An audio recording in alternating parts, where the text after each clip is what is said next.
So it's Saturday morning. I'm at Ace Hardware getting a few supplies for a project. And as many of you may know, my Ace Hardware is also my hobby shop. And I saw that Jeff is having a group build to honor Rambler69 Old Tom. And I have had my eye on this one kit for quite a while. This is the 29 Ford pickup truck rat rod 3-in-1. Any one of those would be cool.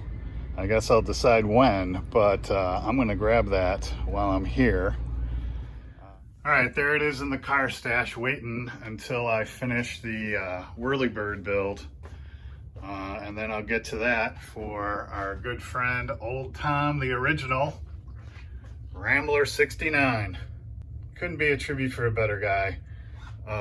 So watch for that upcoming somewhere down the road.